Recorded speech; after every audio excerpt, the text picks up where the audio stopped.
This week on Phantom Power Hour. Man, if anything was annoying in the studio, that one thing. Hot take. Hot take indeed. I mean, and that's not even coming from like a greedy perspective. Like, you have to protect your own time.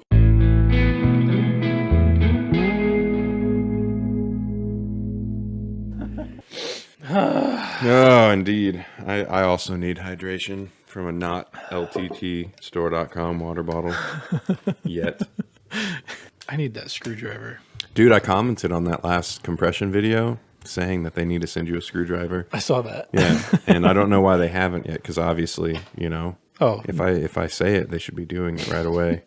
Hey, everybody. I'm Josh. You might recognize me from a few of the previous shows on the channel. This is Jeremy. I don't know if you know him or not. You might recognize him. That's my face on the wall. That's his face on that sign right there. It's glowing nice and bright. Yeah, so I guess this is our first little session dipping our toes into this idea of maybe a podcast-oriented type of approach to things. Trying stuff out. Let us know what you think. Some things just don't work as like 10-minute videos. Well, if you've seen my videos, you know they probably go like 20, 30 minutes long. But even then, there's some things that just need to be fleshed out a little bit more. And I don't know if this exists on this channel yet, Recording Studio Loser, if this is going to take on its own thing. But we wanted to put it out there and see what you guys thought. So, and I'm honestly like a habitual consumer of long form content. I am too. Yeah. Sometimes I'm just in a mood where if it isn't more than 2 hours, I don't want to watch it, which sounds crazy in this day and age. But like, if you're a fan of LTT, their WAN show, I got so stoked when they started going like 4 or 5 hours long. I don't hang around quite that long. Ah, then you're not a real one, man. No, Come on now. I'm very surface level with LTT. No, I don't always have the time for podcasts and such like that. But you know, if I've got the day off or I'm doing some chores or something, it's just so nice to feel like you're hanging out with the folks, you know? You know what always blew me away about LTT was that I don't own a Windows machine or any like DIY machine at all, but I will watch like their entire videos. Yeah. I've been Mac based for like 15 years at this point, and I know they have some Mac videos in the Mac address. Yeah, I'll watch all of their videos, and I have no idea what they're talking about, but they're fascinating. I'll watch them all too, man. Like, I don't need to know what router is better than another router. I just use my internet provider router.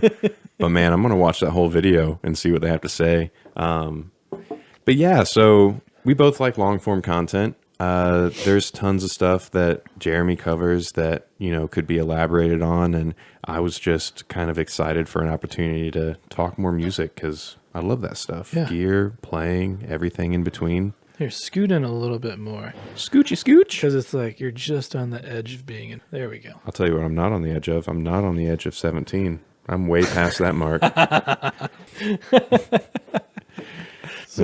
That's what you have to look forward to. Just I'm okay. Real bad jokes. So Jeremy, what have we been up to today? Why am I even here in the first place? Who knows? Well, why are any of us here?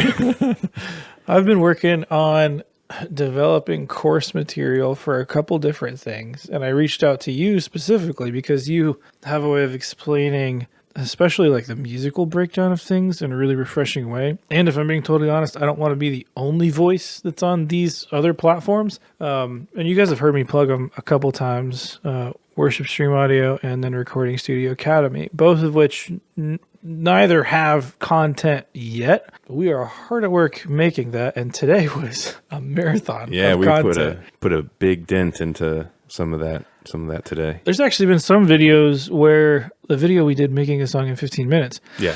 Some people were stoked about the charting process, and some people it kind of like pissed them off a little bit. But either way, it seemed like there was an interest in like, how does this work? How could I learn that? And that's what we kind of tackled. So it was music theory from a very 101 perspective, all the way up to reading a chart. And we actually pulled out a chart. Yeah. We pulled out a real deal chart that's been used here in Whisper Studios, and even talked briefly about how you can make changes to those charts and a little bit of the more, I wouldn't say super advanced, but a little bit more technical kind of look at how to use the number system and modify it some. Yeah. And there's so many different ways to approach it. And even my knowledge is like pretty basic. I know enough to communicate with you guys as players, but I know there's a lot of people who want to know how to do that just to make what they're doing more efficient. And I mean, coming from the studio side of it, it's like if I can make more songs in a shorter amount of time, or if I'm hiring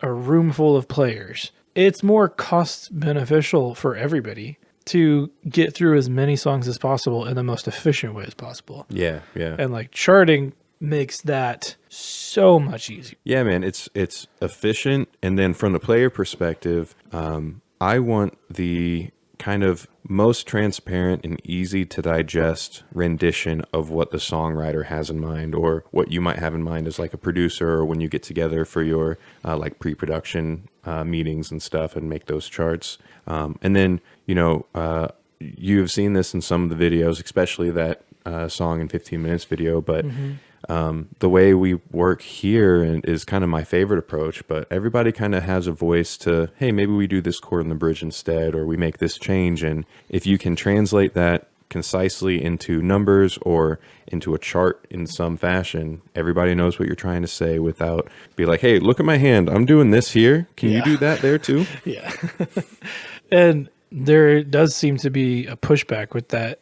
Even when you bring something like that up, like people don't want to learn anything theory related because you don't want to be put into a box. Like some of the comments on some of those videos are, man, we would just get in there and feel it. Like, of course, like feel is such a massive part of this, but it's like getting like a very vague recipe to make cookies. Like you could put more chocolate chips in there if you want to. And I will. Oh, you want to add a little bit more flour? I don't know how to make cookies, so this is a really bad example.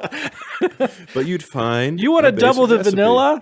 You can double the vanilla. Like, it's up for interpretation is what I'm saying. Like, if anything, the little bit that I have learned of music theory, and I'm no master at this at all, but it's kind of freed me up because you can think in patterns and mechanisms and harken back to like things that you like on the radio. And then when you break that down, you're like, that's the reason I like that, was that chordal rub or that particular suspension. And then you know how to recreate it in any aspect. Yeah. So I like the direction you're going with it here. So for those of you that don't know or, haven't seen the course video yet, because it's far from being released yet, right? Yeah. We got some work to do right now. As of this second. I make a living teaching some students theory, everything from the intro basic level stuff to more advanced like jazz theory and things like that. And regardless of what you do or don't know, it's never a set in stone, you have to do this, unless you're, in an orchestral environment reading sheet music where you have a very specific puzzle piece that you're supposed to be. But to go back to the charts, like I understand that perspective wholeheartedly because I come from an improvisational background. Jazz was my main cup of tea and what kind of pulled me into music. Therefore, I love making choices in the moment of how do I want this to feel? How do I want to change my approach to convey a different message? But when you're reading from a chart, it is, like you said, the most bare bones, like just roadmap to here's how we can all stay together. And I even covered this towards the end of the course video of, okay, this is a one chord, but you can flavor that however you want. You can spice it up with extensions. You can, even in the more advanced stuff, you can do a substitution. If you're a guitar player or a piano player in higher register, you can totally not only invert the chord, but change the voicing altogether, and it will just add spice and sauce to it. So it's not a hard set in stone, like you're just playing simple ideas and therefore you have no creativity. So it's tough to swallow that kind of perspective of, yeah, I don't want to learn that because it's going to trap me in a box. Whereas I look at it as, yeah, I want to learn that because I want more tools at my disposal. Like you can go avant-garde and pick random frets and turn it into music if you want to, even if you know all the rules. Yeah. Well, if nothing else, learning that piece of it, the theory side of it, again, identifying patterns. And then if you don't want to be stuck in a box, you can avoid the commonalities that are across all music. Like if a 1-4-6-5 is boring to you, then you can completely avoid it or revoice it in different ways to make it kind of original. And if you don't know what that means, maybe you need to learn some music theory. Maybe you need to check out the course. Shameless plug. Shameless There plug. you go. But it just goes back to like, how do you know your opinions unless you kind of venture into that? I know this is going way off topic, but it reminds me of What is the topic? There is no topic. okay, then this fair game. So it goes back to some instances I have with players, or there's a lot of times you'll get when a band comes in. Maybe not session players, because session players are paid to kind of make you happy, so they'll do whatever with their tone. But when you bring a band in, sometimes you get pushback on different techniques that you'll want to use in the studio, and it inevitably comes back to, well, that's just my tone. Man, if anything was annoying in the studio, that one thing like will get me going or shut me down in a session, because like, how do you know? You don't even know. You don't know the mic I'm putting on there. Right. You don't know the pre you're going through. You've probably never been through this recording chain, let alone been in this room, which affects the tone of your instrument. So, well, and I think that is an aspect coming again from the player perspective. You know, I don't run a studio. I understand how to run a DAW at the most basic settings and how to record a few tracks, but there's a gap in my understanding from all the hardware, the different mic setups, and all these tips and tricks that you can do as an engineer or producer, right? So from that player perspective, there is so much you don't know that, just like you said, if you don't know, how can you have an opinion on it? And I bet you have so many examples of people coming in and they might have guitar is a perfect example for this, right? You have your amp, you're in a bedroom, you practice all the time, you have that tone dialed in. Maybe you have a $6,000 Klon at your disposal and you love the way that boosts just a little bit. Sounds perfect in the bedroom. You come to the studio, you have all of your settings taped off, the dials exactly how they were in your bedroom, and then you're sitting in the control room after your first take, and either as a player, you're like, this sounds not like what I'm used to, or as the engineer, you're like, hey, we need to make changes to your tone. You don't know that that's going to happen until you're in that experience. And so you have to go into all those experiences with this kind of learning attitude of, you know, checking that ego out the door and be like, okay, I know how to get a good tone I like in my bedroom. This is a new environment, a new experience, and I need to be mixed in with the band. And that's a whole other aspect of being a player that, you know, a lot of people, I think, don't have an opportunity to tap into. that's a good point. Maybe I'm jumping to King. Oh no, I wasn't even. I'm more so on your side of there are so many things that as a player you get dug into your ways. I mean, okay, personal example, right? I have touted for a very long time as a primarily a bass player that I don't like Fender. Now, hot take indeed.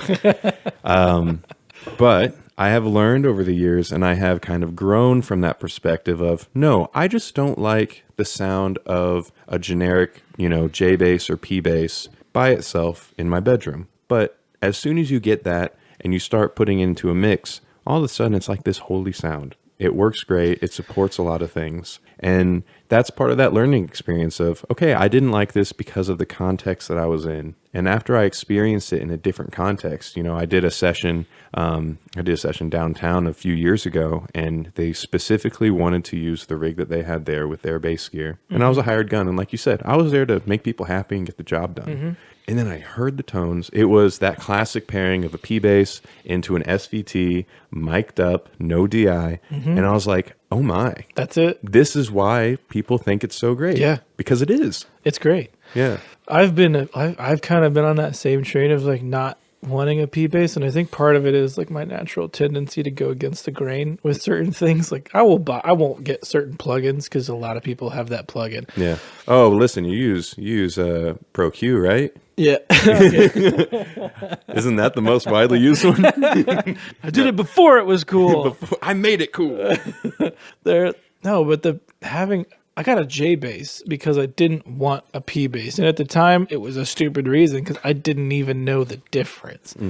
I just knew everybody and their brother had a P bass, so I wanted to try something different. And now I go back, I'm like, I really want a P bass for the studio with flats through a B15. Like, yep. It's a magic sound, man. And as an engineer and you know, while you're mixing and trying to get the sound right, it fills the gaps in such a, I don't want to say unique way, because you don't have to get a Fender P bass and you don't have to play through that SVT, and like plenty of other axes will do that job, right? But it's the just the idea of you have that pickup set up and this combination of flat wounds and miking the cab. Oh, and I think part of it is like the fundamental of that instrument and like where it resonates is right in between typically where a kick and a snare are. Right. So if your kick is normally around 60 and the snare is 120, like a P bass just loves to hang around 80 hertz for some reason. And there's not much you have to do with it. You can get that vibe from other basses, especially with like stuff in post, but in the context of a session or in context of live when all of it's happening and you don't have to do anything or you can't do anything to it, that thing just lives there. Man, let's talk about this idea real quick about, because you brought up you can get that kind of sound in post, but with that kind of combo of bass and mic and cab and stuff specifically, it's just kind of there out of the box, right?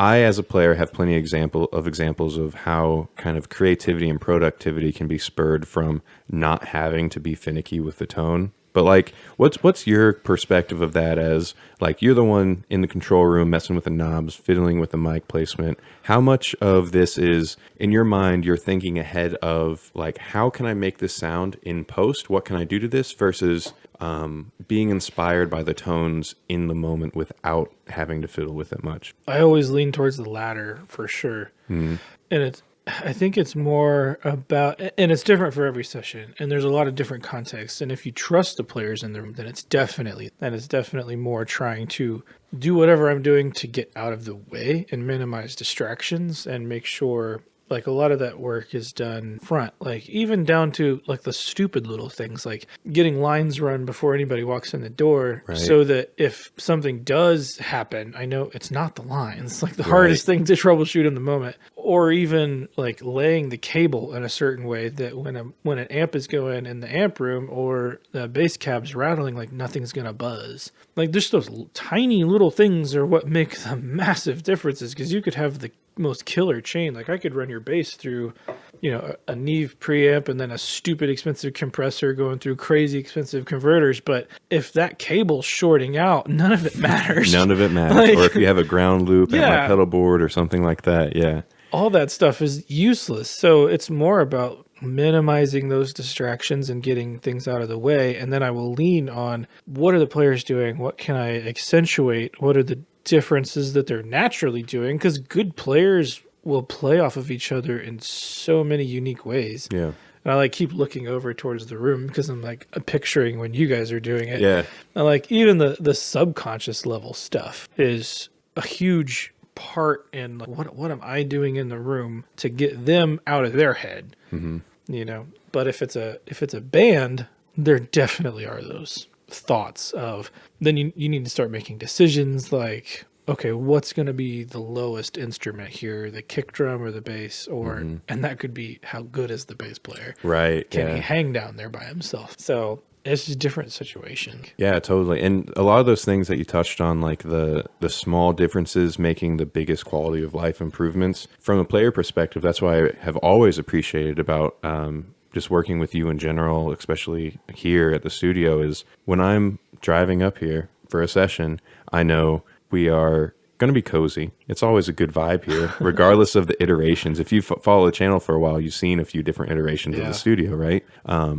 And I know that everyone you hire all the time is a good hang, which if you are either a musician or prospective session player, engineer, studio owner in any kind of music business, you've got to understand early that the hang factor is arguably more important than how good you are at your specific job. For sure. You could be the most virtuosic person, and if you are not a fun person to be around or not an encouraging, inspiring person, I'm not going to want to work with you. I'll work with somebody that has half the skill and, you know, laughs and makes some jokes and has some good input on whatever's going on. That's aside the point. What I was really meaning to say is as a player coming in the studio, knowing that you've done those things like running all the lines, checking them, making sure everything's working right, making sure that, you know, not only do I have the Avioms and headphones at my station, but there's also like an extra adapter if mine's buzzing, which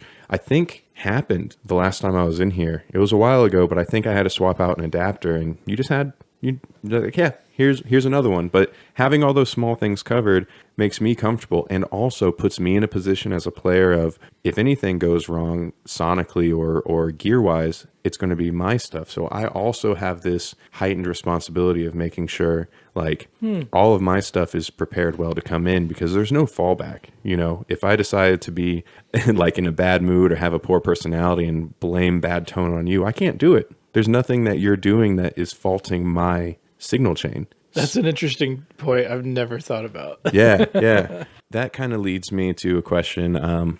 I soft pitched to you earlier before we started all this, and you've had some time to think, but with all those quality of life things that you do now, I'm assuming that some of those were born out of maybe mistakes or kind of thinking back to situations and changing your approach to things. So do you have any like early memories of learning experiences, I'll call them? Not failures or mistakes, but things you learned from either as an engineer or on the business side of running the studio. What are some things early on that really help shape your path and understanding of the industry now?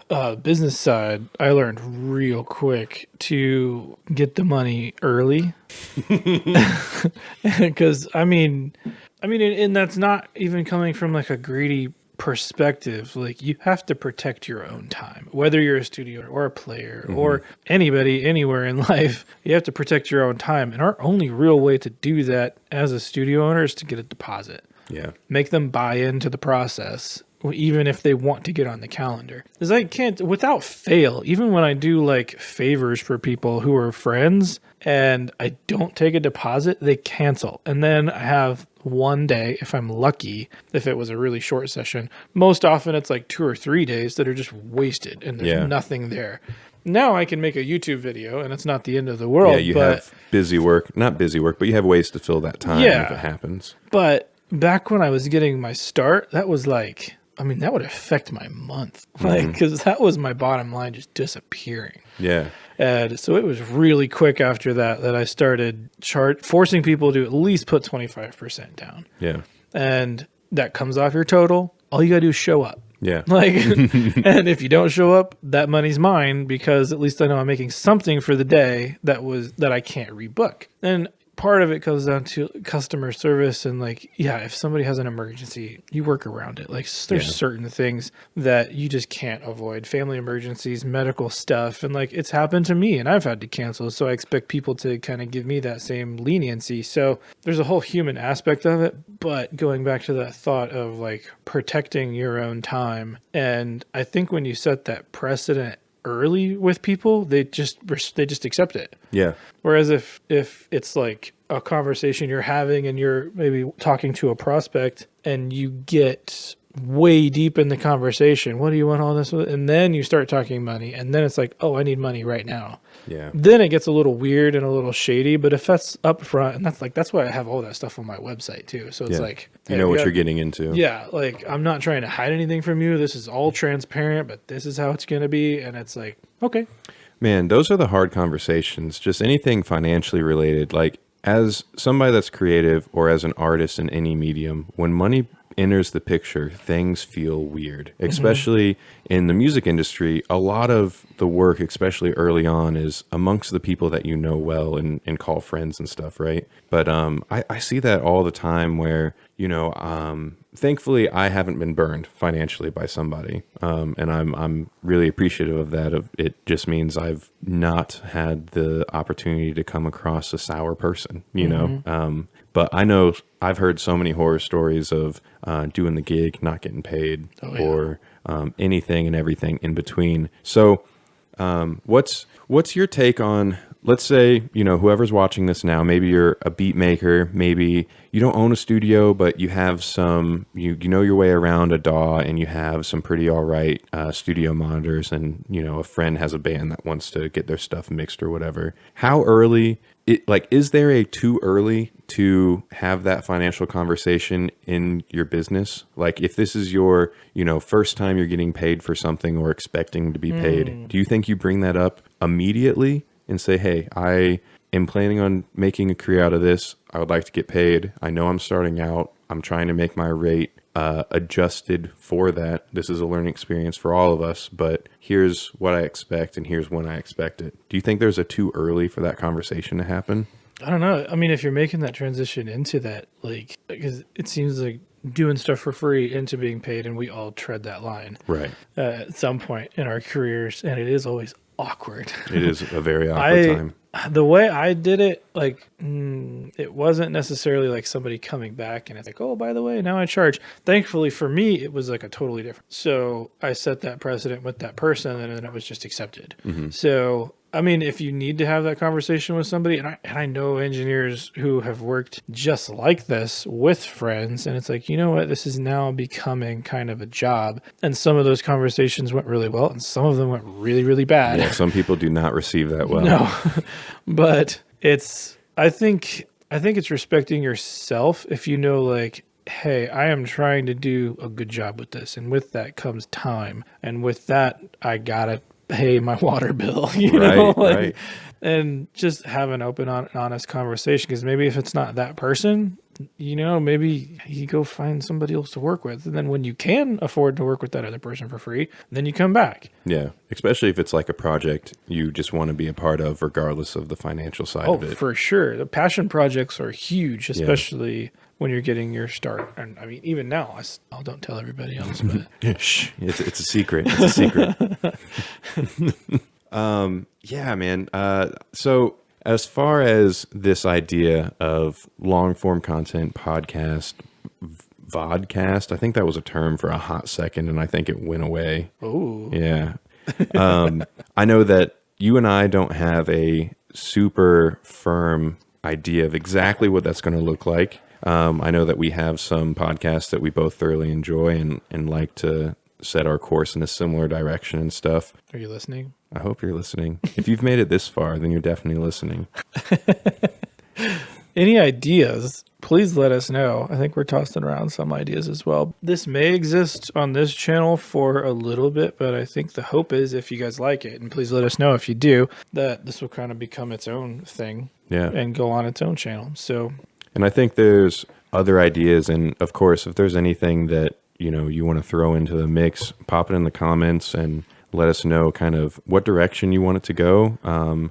Should it be just Jeremy and I, or should there be a guest every once in a while? Do you want to see more gear-related kind of conversations, experience conversations? I had a few ideas of maybe we rate some studio setups, or maybe even live gigging setups, or maybe even, we kind of find a way to have user-submitted mixes that you can listen through and provide some feedback at some point. that would be super interesting. I think that would be fun.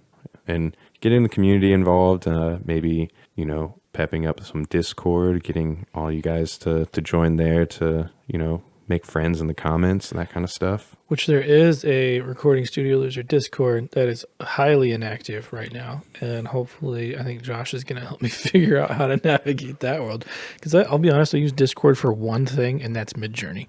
Yeah, well, hey, that is one of the most important things on Discord, let's be honest. Yeah, we'll spruce up some of that stuff and kind of see what direction you guys want to go. And for me, I think this is just really just another excuse to hang out with you, if I'm being honest. But also, I'm okay with it. Just kind of a fun, music-oriented, let's just talk about some stuff. Whatever goes. I'm down. Yeah. If you're down, let us know. Let us know. To show us that you're down, maybe like leave a bread emoji in the comments. There's a bread emoji? Sometimes. So this is device dependent. Device dependent. Maybe what's a good unique emoji? Maybe curious. like a sailboat, or Ooh, that's a good one. But here's the problem, Jeremy. I can't swim like at all. You got a boat. You're That's be true. Fine. I never thought I'd be on a boat. How about a goat? A goat? I like a goat. There's a goat. What about a little ghost? The little ghosty ghost? Ghost goat. Ghost goat. There you go. Leave a ghost goat. Leave a ghost goat in the comments to show that you're really with us, because, we know you already hit subscribe. We know you already hit like. We know that you already have that bell notification ticked. So leave us Clearly. a ghost goat. Ghost goat. And if you left bread, we know you didn't make it all the way to the end, so sorry. But thanks for trying. Just try again next time. Oh, I need to do the sign off real quick. If you did like it, obviously hit the like button, subscribe for more. Let me know if we want to do more stuff with Josh in the future, and we'll catch you guys in the next one. Later. Peace.